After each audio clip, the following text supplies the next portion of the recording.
Welcome to Your Family Matters with Carla D'Addesi, where political correctness isn't the form, but biblical correctness is. As a family activist, Carla shares practical and biblical strategies for strengthening your marriage and your family. She believes family is our greatest adventure. Carla blends contemporary issues with conservative values.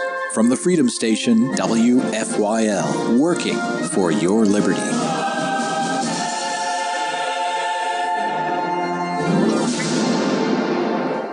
Here in Philly, 1180 WFYL this morning. A lot of winning happening again this week. Again, thanks for being here with me, 1180 WFYL. Check us out on all social media. Check us out at 1180WFYL.com. This is Carla D'Addesi with Your Family Matters. Laura Loomer called me last night at about 10 p.m. my time from LA, and she is not going to be able to join us this morning, but we had a great discussion last night and caught up. And, you know, we've been friends now for about a month, and the more that I talk to Laura and get to know her, the more I'm just so grateful that she's on our team. So I'll be filling you in with some things that she was up to this weekend and some things that she's going to be doing this week. You have to keep up with Laura. She is doing a lot of loomering. Then we also have Magdalene Rose calling in. She's going to be part of the Walk Away movement. She's a social media vlogger and a college student, a conservative youth activist. We have Brandon Straka calling in. I know many of you are really excited about that. I know that a lot of ladies where I live are heading into the Walk Away movement this weekend. And then I'm very excited to have Andrew Torba, who is going to be calling in. He is the founder and creator of Gab. Gab is the new social network that everyone is talking about. Everyone is going over to Gab because conservatives are not being censored over there. It is truly a freedom of speech site. So really excited about everyone that we're bringing you today. Your Family Matters here at 1180 WFYL. Remember, Carla D'Addesi is on all social media. Check everything out. I love to hear from you. I love to hear your comments. Today, we're going to be talking about who is defining hate.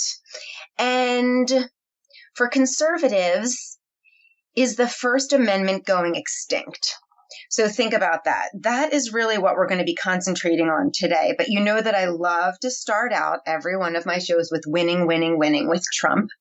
I was really blessed to be on a grassroots movement phone call with the president this past week, and there were about 300 others on the call. And let me just share a few of the things that President Trump shared with us. I was writing ferociously, actually, in the car as he was speaking to us.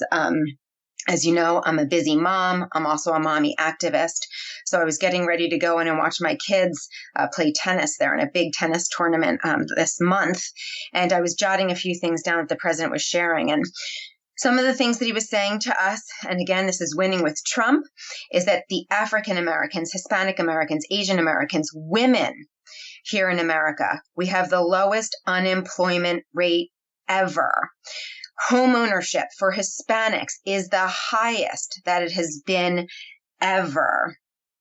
He talked about putting federal judges in who love our Constitution, understand our Constitution, and are going to not legislate from the bench, but are actually going to just follow our country's laws. He talked about the New Deal that he is making with Canada, already made with Canada and Mexico and with South Korea. And he shared that he's going to be working on a new deal with Japan. He didn't say it's going to be a good deal. He said, what word do you think he used? It's going to be a great deal is what he said.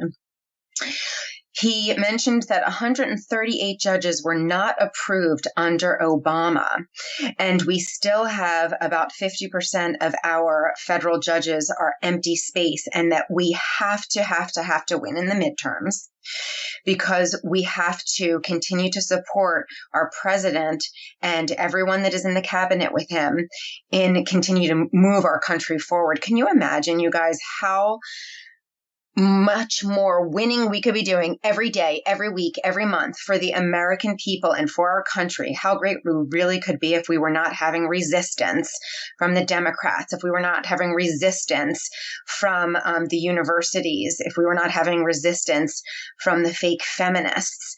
We have a lot of winning happening, even though we have a lot of resistance and fake news happening from the other side. Some other winning that's happening is that wages are rising for the first time in 20 years. So this is all real news that we're bringing to you here at 1180 WFYI. Lots of winning going on. He also mentioned that, and this I haven't heard about. Certainly it's not being tweeted about, Facebooked. I haven't even read too much about this, but Johnson Amendment, we rolled that back because the Johnson Amendment has been relieved. We are now allowed, our pastors, our rabbis, they're allowed to talk about for whom we should be voting November 6th. Remember, we were not allowed to speak about that prior to this. Johnson Amendment being upheld. We were being told that we were going to have our 501c3 status being taken away, which doesn't make any sense at all because everyone else is allowed to have freedom of speech. Why should pastors and rabbis and priests, why should their freedom of speech be hampered around election time? So I would like to hear more of our pastors, our preachers and priests and rabbis talking from the front about whom we should be voting for. Who's the candidate who's protecting life? Who's the candidate that's protecting family? Who's the candidate that's protecting marriage? Who's the candidate that is abiding by our laws and our Constitution, as opposed to those candidates that are supporting illegal aliens and sanctuary cities? Who are the candidates that are supporting working hard for our money as opposed to giving a handout for generations and a lifetime? So those are the kinds of things that I believe the leaders of our churches now have the right to speak about. Did you know that Melania was in Philly last week? This is another win. She was at Thomas Jefferson University Hospital. She was meeting with the families and speaking about and visiting the babies who are suffering from opioid withdrawal. Evidently, Thomas Jefferson has been treating babies like that for 45 years. So she was a great representative of American women. I watched her speaking there. Again, Melania is just winning hard for American women. She is truly a class act. She's brilliant. She's not an embarrassment to our country. She's not an embarrassment to American women. VP Pence is going to be in Lidditz today, right here in Pennsylvania. Again, just rallying support for the November 6th midterms election, because Pennsylvania, we want just not a red wave rising. We want a red tidal wave, a tsunami rising. We need every vote on November 6th. Drive people to the polls. We need to get red Republicans in, because if we go Democrats, they are going to stop what our president is trying to do in making America strong again, making America safe again, making America a land of common sense, laws, and logic. So again, remember, we are going to those polls November 6th for the same reason that millions of us went and voted for Trump a couple of years ago. We want sanctity of human life. We want to maintain our First Amendment rights, which we're going to be going into today in a few minutes. We want to be able to have our religious liberties, our freedom of conscience, our freedom of speech. We do not want that to be denied to us. We want to limit government debt and spending. Remember, the liberals love to tax us. They love to spend. They love to print money. We in the conservative movement and Donald Trump understand that's really bad behavior. And of course, we're going to the polls November 6th as conservatives voting red because we want national security. As I am speaking to you, we have 7,000 illegal aliens who are walking towards our southern border. The Democrats are 100% to blame for that angry mob By the way, they're burning our American flag, so I'm not really sure why they want to come into our country if they hate our country so much and are burning our flags. Not sure why, if they want to see reform in a country, they just don't stay in Honduras, Guatemala, El Salvador. Stay there and work on reform in your own country. So George Soros and paid marchers stinks all over this movement that is coming towards our border. And we are going to show some tough love at the border. They're not getting in. It is unloving to allow them to come in.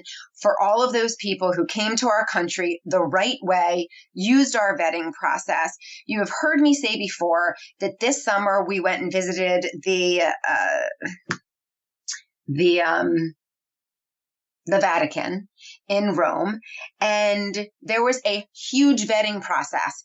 Big, thick wall. They don't just have the Italian police protecting with guns, but they also have the Swiss police. They have dogs. They have cameras. We're walking through metal detectors. They vetted, and we needed to leave all kinds of liquids and, couldn't bring cameras in, umbrellas. I had to make sure my shoulders were covered. Hardcore vetting process to walk into the Vatican.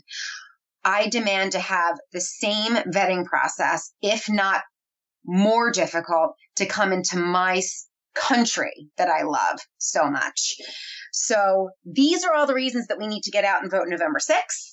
I will see you at the polls. Keep talking about getting out and voting. Red, red, wave rising. It's a blue drip happening in the state of Pennsylvania, and I believe across all 50 states.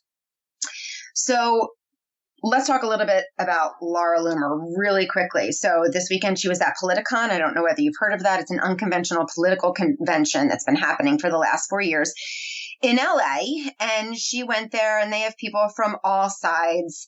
And they usually do have it 2 weeks before the midterm elections. And they have book signings. And I know that Charlie Kirk was there, and Tucker Carlson, and Ann Coulter. And then, of course, they have people like Alyssa Milano there as well. So if you go to Laura Loomer's Twitter page, or even to Carla D'Addesi on my Twitter feed, I have her video where she loomered Alyssa Milano. So Alyssa Milano evidently is friends with someone called Linda Sarsour. Linda, if you go and check out who she is a supporter of Sharia law. I'm going to really quickly get into Sharia law because I don't think that many of you know what Sharia says and what it is. You think it's pretend. You think it's not going to come to this country. You think that it's not coming to other countries. You think that it's not a disease that's spreading, and it is. So Laura called me last night at 10 o'clock. She apologized that she cannot be with us today. She took the red eye. She is on an airplane right now, hopefully sleeping and resting up for the week. We had a great conversation, and this is what she said. So she's at Politicon. I watched her. She's hanging out, waiting her turn. She's waiting respectfully, acting very civilly to speak to Alyssa Milano. And she very respectfully says to Alyssa, who claims to be championing for women's rights, by the way. You remember Alyssa Milano from Who's the Boss back in the 80s. Maybe some of you don't. You're too young to remember that. But she says, why don't you call out your friend Linda Sarsour, who supports Sharia law? She says this to Alyssa Milano. As she says this to Alyssa, there's people that come around her. They try to take the microphone away from Laura, who is a defender of truth. And Laura is a real warrior, and she keeps her microphone. She asks the question again, very respectfully, and then she's escorted out. And so her freedom of speech is being hampered. Nobody else's freedom of speech. There were people that were allowed to ask questions before, allowed to ask questions after, but Laura is being banned, and her question is not allowed to be asked about Sharia law. Again, Alyssa, who claims to be a champion for women's rights, is friends with Linda Sarsour, who believes in Sharia and that this is okay. So let me share with you, there's still 10 countries where Sharia is practiced. So I'm recommending that Alyssa and Linda Sarsour go over there and do your march over there. This is really where you fake feminists need to go if you really are championing for women. But let me share something with you.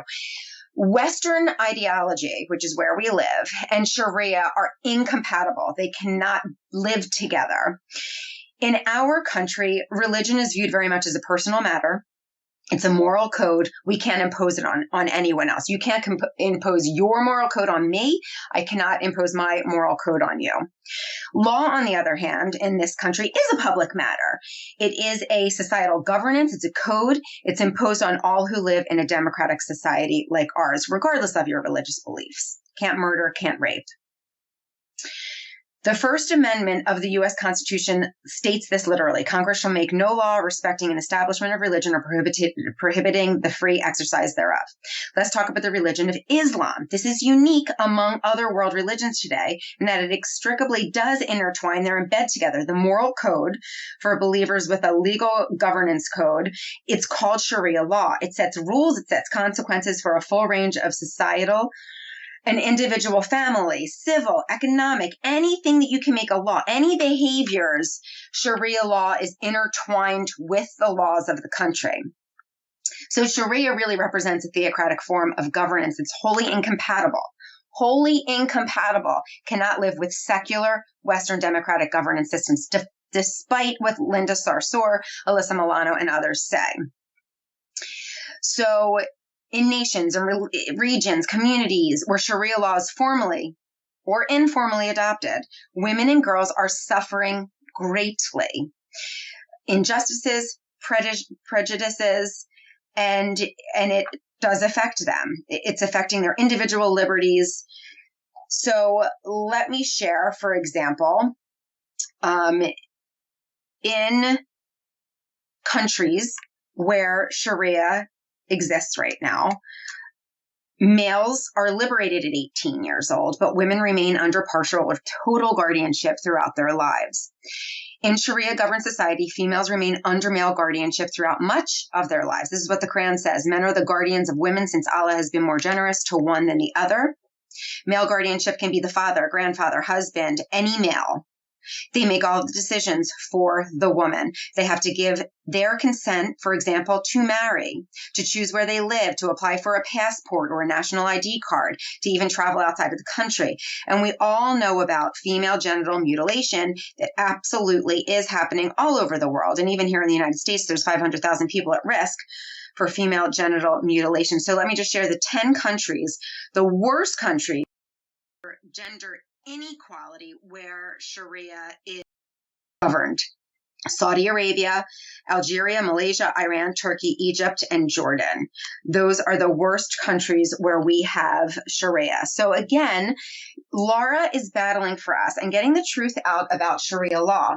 And then we have people like Alyssa Milano who want to bring it here to our country. And we reject that. We reject that kind of fake feminism. So Laura was very busy lumbering a lot of people. She's going to continue to do a lot of lumbering this week. Follow her on Twitter and just getting you up to date on that. Something that we also had opportunity to do this week is we went to the White House. We were invited to go. We were given tickets for the White House Fall Garden Tour. It was beautiful. They were playing patriotic music. It was really exciting to be there. I'll tell you, all of the guards that are there are just so kind, so sweet. They really love our president. They're not allowed to say whether they are conservative or liberal, but they are allowed to say that they really enjoy President Trump as a human being. And many of them said that there is no doubt in their mind that he absolutely loves this country, loves America, and wants to see the absolute best for it. And if you recall back to when the Obamas or even the Clintons were in office, that certainly was not what you were getting from people that were in the inner circle there. They were all calling them arrogant, conceited, kind of hateful people. We also got to meet Trump's chauffeur and the beast in which he drives. It was a great experience for my kids who were there with us. But as we were walking through, there was a tree that Hillary Clinton planted, and my kids, who are huge Trump supporters and dislike Hillary immensely, happened to say, "We hope this tree gets struck by lightning." And they were jesting, of course, but there were quite a few young girls and young men that overheard my children saying this. And we struck up a conversation with them, and they happened to go to American University. And I'm sharing this conversation with you because it's just indicative of more winning that's happening in our state. So as we were talking with them, I was flabbergasted that there were all these conservatives that go to American University, because you just hear so much liberal diarrhea coming out of all of our universities across the country, but especially American.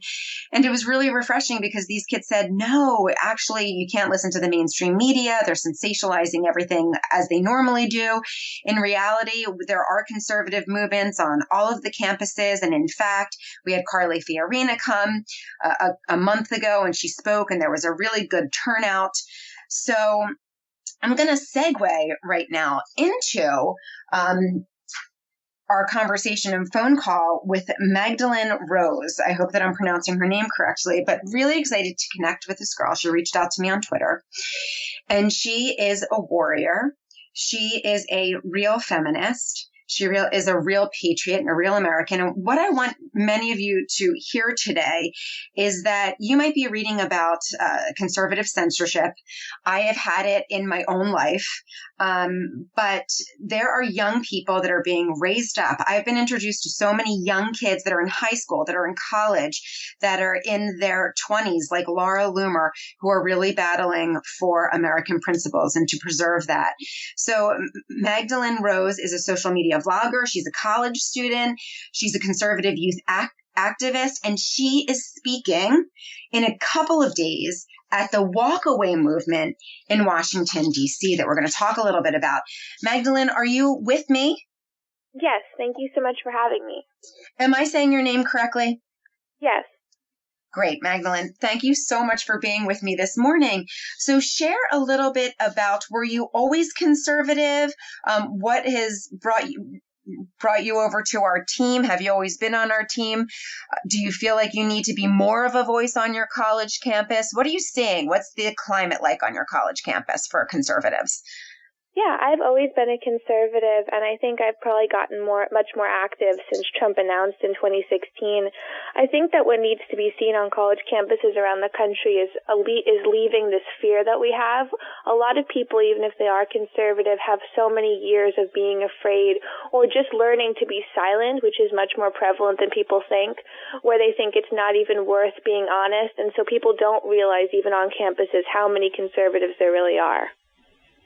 I agree with you. I think that many people came out in 2016 to be louder and prouder as a conservative. I was saying a lot of conservatives were coming out of the closet, but I was doing similar to you in that I was wearing my Trump shirt everywhere for a year, basically. It wasn't the same when Magdalene. I had 10 different shirts, but it was really interesting that whether I was at the post office or I was, waiting in line for something, people were kind of coming up and whispering in my ear, I was a Democrat, but now I'm voting for Trump. I was independent, I'm voting for Trump.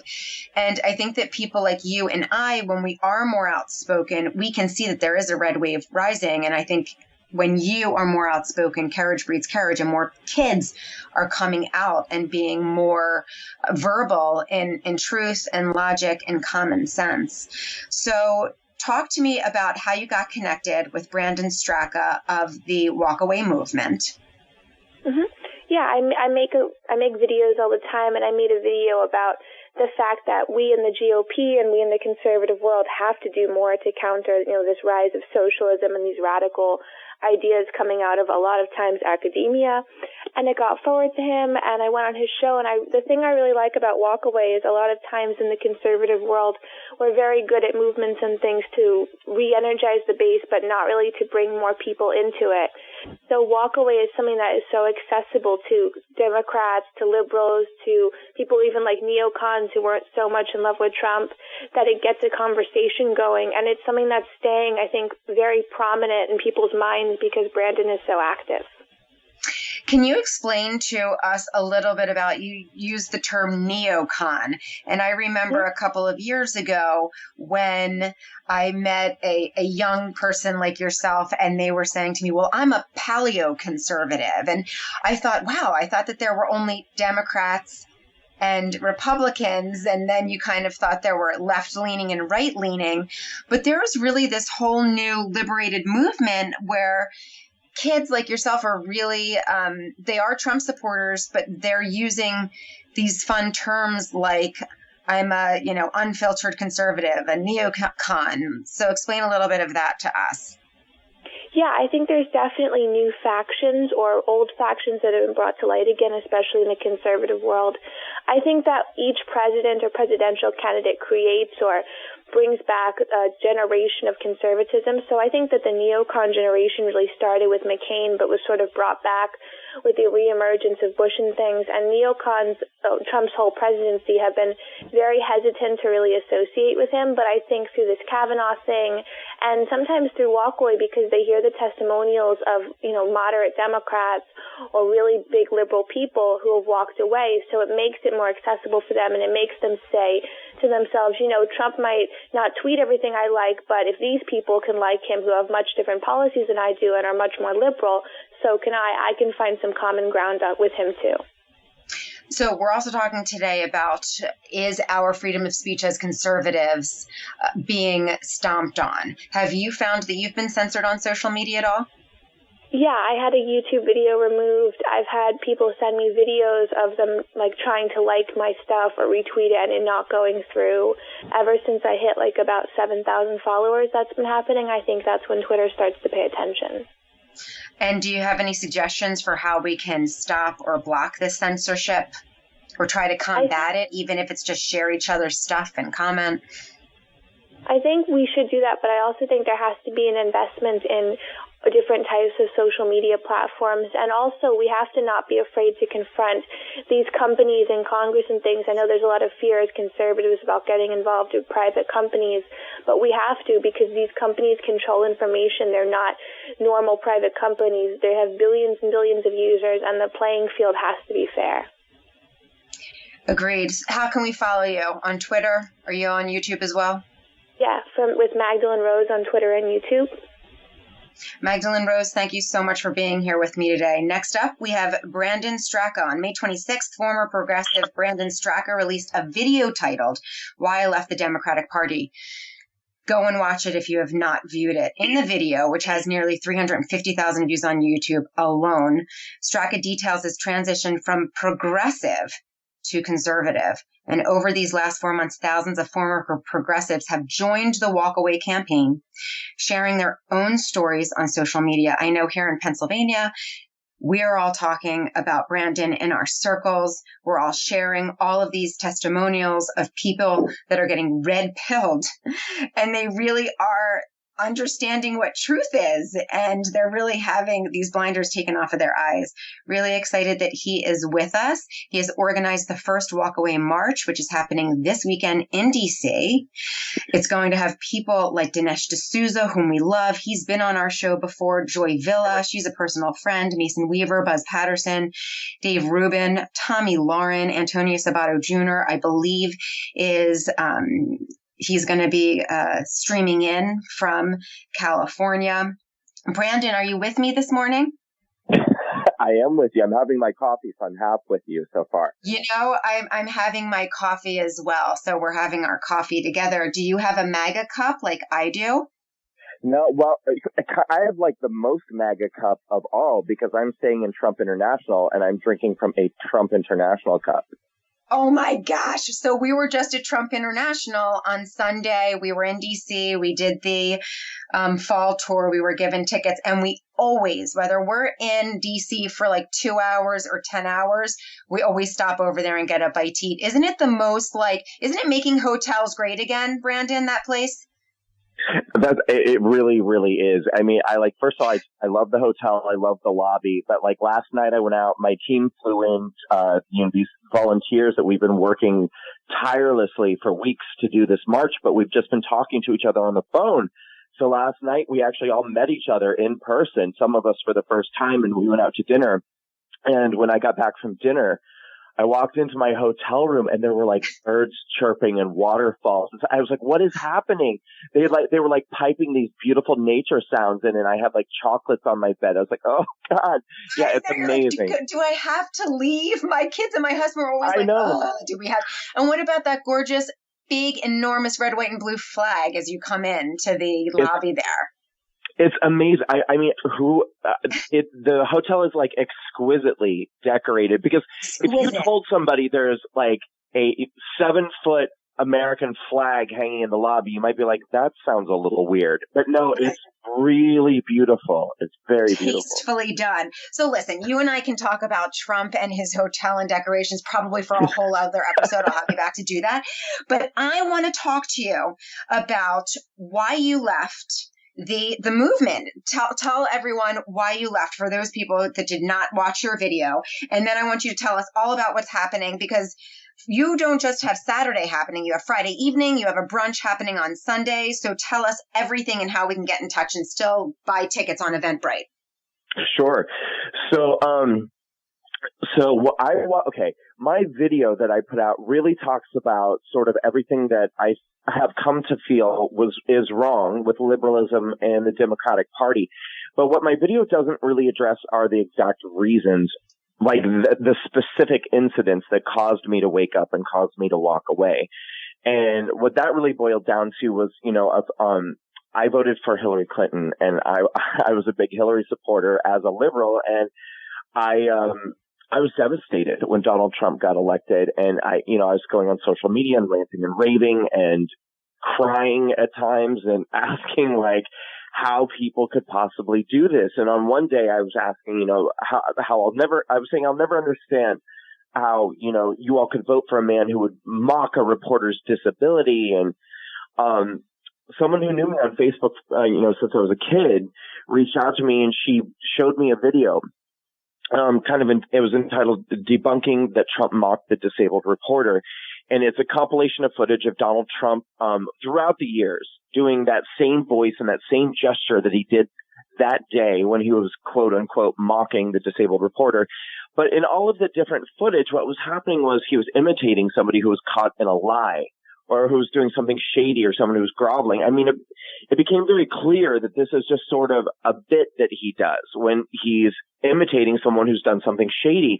And it was the first time in my life that it really opened my eyes to the idea that the media could isolate a moment and completely present it out of context to, really push a very, very specific and dishonest narrative. And in this case, and in this case, that specific and dishonest narrative was designed to scare the hell out of people, and it worked very effectively. And so, I'm giving you the Reader's Digest version, but this is what sort of started the journey for me. And then I wanted to know more, like, well, what other times have they done this? And I really went back kind of to the beginning of the campaign and started at the beginning. And I started kind of watching all of the speeches and all the big moments, like Trump calls all Mexicans rapists, or, Trump threatens the LGBT community, whatever it was. I went back, I was like, that's not what happened at all. And what I really started to see very clearly was that the media, in addition to being dishonest and in addition to creating their own narrative that they're trying to push on us, is really, really trying to scare minority groups. And that's what really, really, I don't know if I'm allowed to say, but it really pissed me off. And that's what kind of began me doing this campaign. A lot of people may not know, but this campaign really all kind of began for me as an outreach to the LGBT community, because I'm a gay man. And I wanted to try to show other gay people that I knew who were scared to death, just like I was, like, look, you guys, we really don't have to be that afraid, because the media is making all of this up. But then, as I was developing it, I realized there was a much larger purpose, that this is really. Brandon, I have to stop you for 1 second, because number one, you can say whatever you want to on my show, because we have freedom of speech here. That's number one. People said much worse than anything you just said. Number two, I think it is so important that you just shared that one person reached out to you with truth and said, check this out. Because one of the things that people are reaching out to me daily with is, we're so tired of sharing truths with friends and they keep rejecting it. And I keep saying, no, keep sharing, because there will be that moment where a seed is planted and they will get red pilled. The next thing that I have to talk to you about, and I might have to invite you back for a whole other hour to talk about this, because Andrew Turbo's calling in a few minutes, is that the LGBT community, why are they so fearful of conservatives? Is it because what are the lies that the left are feeding to them about how we treat them? Well, because I love the LGBT community and do not want to see them discriminated against. I want to see them be able to buy the house that they want to buy and have the job that they wish to buy. But there are some things that I do disagree with, but they can go somewhere else and get a service, for example. And my experience has been that they have been very unloving with me in some of the really hateful things that they've sent to me and what they want to do to my kids and porn that's been sent to me. And this happens weekly to me from that, from all liberal people, but particularly from the LGBT community. And I know that you've also experienced hate from that community, even though you're a part of that community, right? Well, I mean, individuals. Yeah, I don't want to lump everyone together, but yeah, I mean, I think no, we can't lump everyone together, and I don't want to do that either. There's a select, I think it's a very minor group from the LGBTQ that are very hateful. I agree towards conservatism. Yeah, agreed. I mean, the reason why I think this is happening or why they're more susceptible to the lies, I mean, I think that it's based off of, it's very tricky in this particular situation because, you know, I mean, it's not as though homophobia is something that's not real or complete, you know, I mean, and I think we're at a point now where the world has changed a lot. And I think that this isn't something that really drives most people, but there was a time decades ago when that wasn't the case. And so Once again, I think that what the media is doing is kind of keeping that alive so that they can control the behavior, particularly the voting behavior of these groups. They do the same thing with black people. Exactly. That's what I was just going to say. They do the same thing with blacks, and they're doing the same thing with women. Once upon a time, we needed feminists. Now the fake feminists have more rights. I mean, they're violent. Yeah. They're hurting people with their words and with their actions. So I agree with you. Right. I'm going to have you back on to talk about this, but because we can like dissect it. And I think that we need to come together, especially like anyone that is pro-Trump, that is pro-conservative, we need to link arms. We cannot battle against each other. And I'm not interested in battling against each other. And I'm sure that you're not either. I mean, that's what your whole entire movement is about. I saw the lineup of people who are speaking this Saturday, and you have all walks of life. And I love that about you, Brandon. So let's segue into who's coming to speak, how can we still get involved, and the specifics of what's happening. Right. Friday, okay. Saturday, Sunday. Well, sadly, sadly for the public, but yay for us, we have sold out our gala dinner and our brunch on Sunday. So, yeah, so we're really thrilled about that. Thank you very much. We still are having a gala dinner Friday at Trump International, closing brunch Sunday with Dinesh D'Souza as our keynote speaker. But everybody is welcome to attend on Saturday, our march and rally, and they absolutely should. We're going to congregate around 11:30 a.m. at John Marshall Park, which is near the Capitol building in D.C. And then our opening rally is going to kick off at noon. Sharply at noon, everything is done with military precision because we have a timed event. So we're going to kick the event off at 12 o'clock at John Marshall Park. The pre-rally is going to be about an hour to an hour and a half, and we're going to have music, and we'll have some speakers up there. I love Owen Schroyer from the War Room, and he's going to be there helping us kick off the opening rally, and then as well as other speakers. And then we're going to march from the John Marshall Park to Freedom Plaza. And so we'll be congregating at Freedom Plaza, and the main rally will be beginning around 2:30. And that's where you'll hear the voices of a lot of those people that you were saying earlier, including Stacey Dash, Joey Vila, myself, Mason Weaver. We have our remote speakers like Diamond and Silk and Tommy Laren. And it's going to be amazing. And again, more music. We're going to have amazing speakers and just a lot of things happening on our big screen too. And the point is, and also, I mean, I guess I want to point out, in addition to just the names that people know, at the end of the day, this movement was always about the people. And so what I want is for, walkaways will have telling their walkaway stories. And we're going to actually be going out into the audience too with microphones and doing some live interviews with people out in the crowd. Because this message at the end of the day was always about the people walking away from the left and the people on the right who are walking with them. And I just want to make sure that as many people as possible show up, both on the left and the right. Those on the right need to show up too, to walk with those who are Absolutely. walking away. One of the reasons that you were having this movement is because the left and the mainstream media were saying that you really only have 50 followers and that everybody's a bunch of bots, right? So you are saying, no, we're here, we are loud, we're not going away. And there's going to get a visual.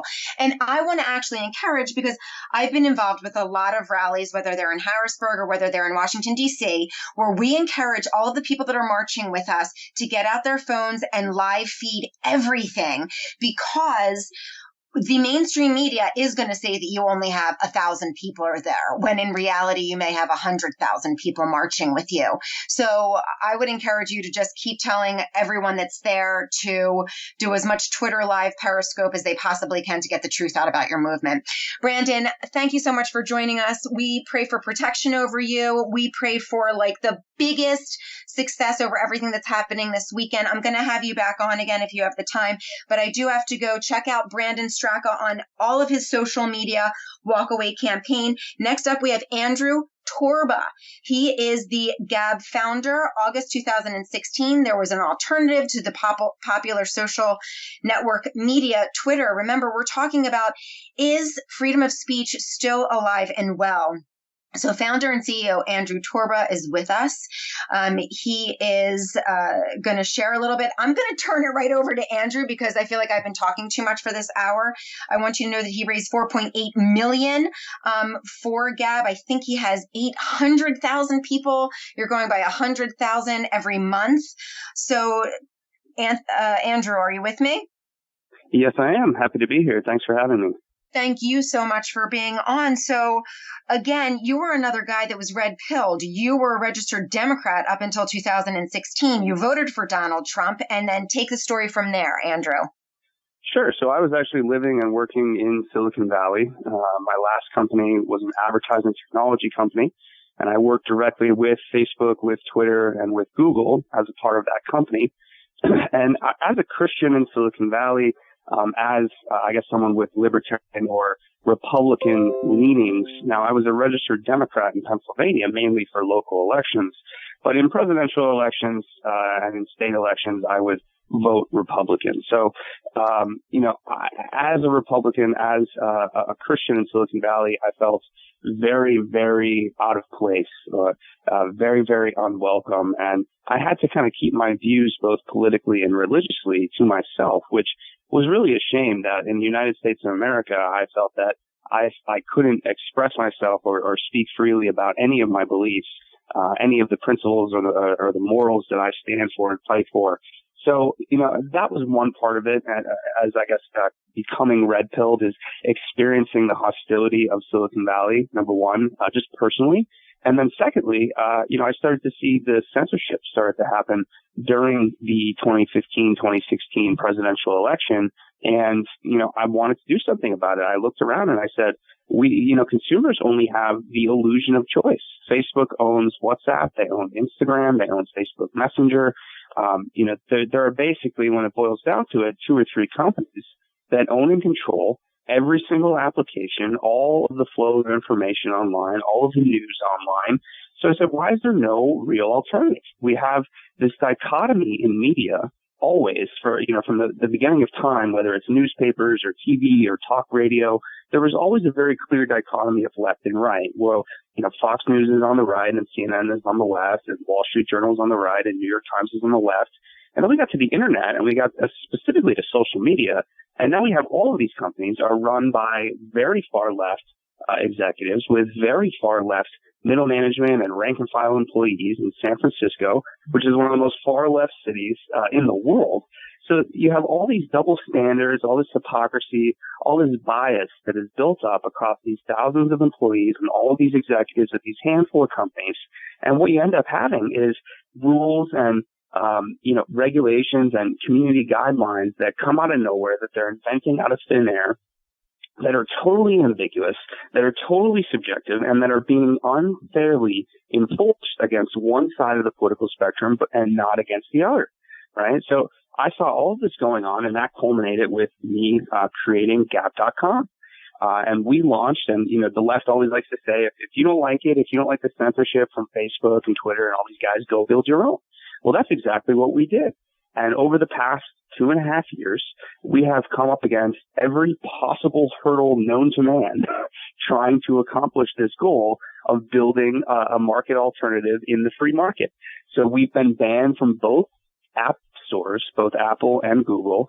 We've had our hosting provider threaten to pull our service. We had our domain registrar threaten to pull service. We had our payment processor pull service.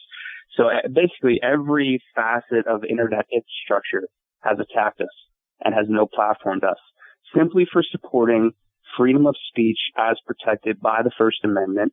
And as these companies, these big tech companies, Facebook, Twitter, et cetera, they had all done the same up until Donald Trump started winning and became the president.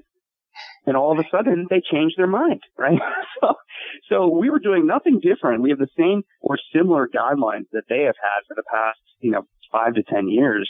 And we enforce them equally, which is what's different about us. I mean, free speech, I think a lot of people get this confused with anarchism. Free speech is not anarchism. Free speech is regulated by law. There are rules in place on our site. Obviously, posting child porn is not free speech. Posting direct, violent threats towards somebody is not free speech. Posting somebody's, credit card information or social security number without their consent publicly on the site is not free speech. So, we have some common sense user guidelines that we enforce equally. It doesn't matter if you're left or you're right. And, we're not screening political ideology upon sign up. Anybody can sign up. We've said from day one, this is not, it's not a conservative social network. It's not a social network for only Trump supporters. Everybody's welcome. And our main and guiding principle is centered around the freedom of speech and the free flow of information for everybody, and the individual liberty to be able to decide what it is you want to see and what it is you don't want to see, because we as a company don't want to make that decision for you, like Facebook, like Twitter, all those guys are now doing, acting as publishers and deciding what is real news and what isn't, and what is misinformation and what isn't. And of course, all of those things are propping up progressive agendas and pushing down or silencing conservative agendas. So I think that, having a level playing ground, and having a real alternative that is not owned by these guys and presented as an alternative. Like, for example, many people, like I said earlier, don't know that Instagram is owned by Facebook. They think, oh, well, I don't use Facebook anymore. I only use Instagram. And it's like, well, Facebook owns that too. So you're technically still giving all of your data to Facebook. So that's in a nutshell, I guess our background and what we're trying to build. And, we wanted to keep the site ad free as well. I didn't want to mass collect data, because a lot of people don't realize this either, is on Facebook, on Twitter, on all these other platforms, you are the product. You are giving them all your most precious and intimate data. The photos from the biggest moments, the proudest moments of your life, personal, private conversations between friends and family. And we just willingly hand over all this information, all of this data to these companies that hate us, that want to silence us, that don't agree with us politically, that hate America, that hate liberty, that hate freedom. And I just think it's absurd. And I really hope, and I believe that people are starting to wake up and starting to say, hey, wait a minute, there has to be an alternative out there.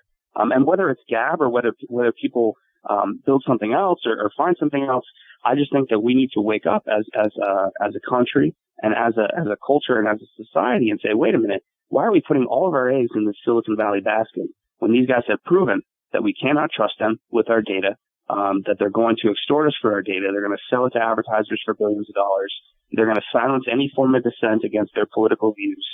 It's just absurd. So that's in a nutshell what we're working on and what I'm excited about the future for. You're just reminding me that Silicon Valley is actually the enemy of ours and the enemy of truth and the enemy of freedom of speech. And you said something interesting. You said that people don't realize that freedom of speech is not it's not violence. But the left actually believes that if I say something like, I don't want illegal aliens coming into my country because right here in Philadelphia, we had a 12-year-old girl raped in August 2016 by an illegal alien, and there were no repercussions to that man. So when I share that truth, you have people saying that's hurting me. Like they're saying that it's an attack against them. And that's really just freedom of speech. And if they're not allowing me to say it, then they're stepping on my First Amendment rights.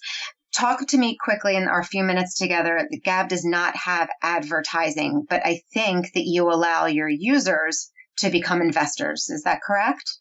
Right, exactly. So unlike Twitter, unlike Facebook, unlike all these guys, we didn't go to Silicon Valley venture capitalists. We didn't go to, a Saudi prince that invested, hundreds of millions of dollars into Twitter and is one of their largest shareholders. We went directly to our users.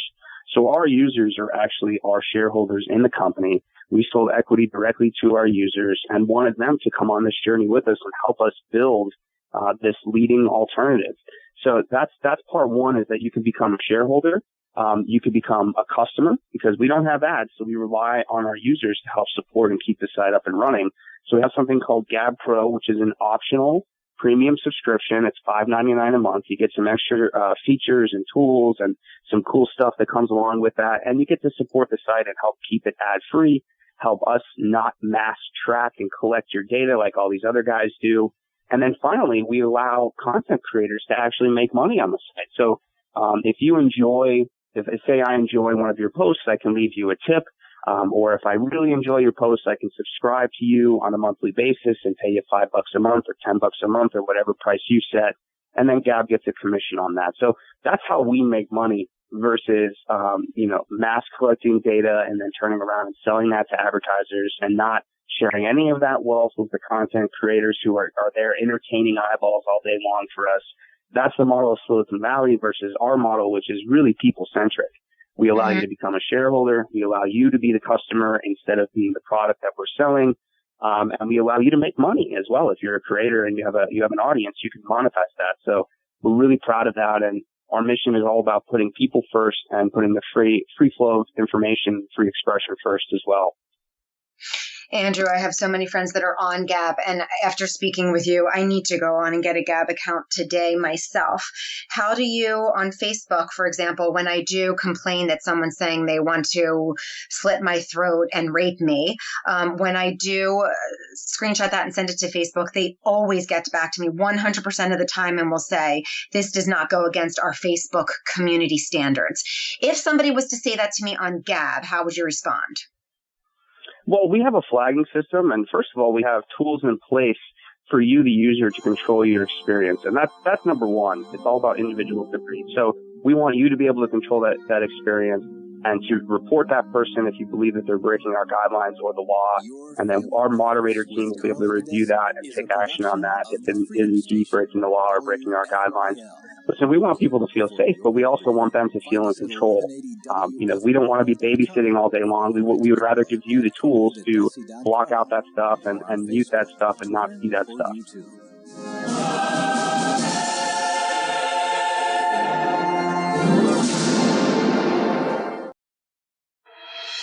Hi, I'm Joe Campisi, President and CEO of Campisi Financial Network. We are a full-spectrum financial services firm with decades of experience helping clients make informed financial decisions. From tax, accounting, and investment management services to retirement planning, estate planning, and insurance planning, our family firm is here to help guide you on the pursuit of financial success. We are a local practice located in Fairview Village, Pennsylvania for more than 3 decades. To learn more, visit us online at campisifinancial.com. That's CAMPISI financial.com, or reach out to us for a free consultation by calling 610-630-9277. Campisi Financial Network is a proud supporter of Veterans Voice. Securities and investment advisory services offered through HBEC Incorporated, a member of FINRA and SIPC. Campisi Financial Network is not affiliated with HBEC Incorporated.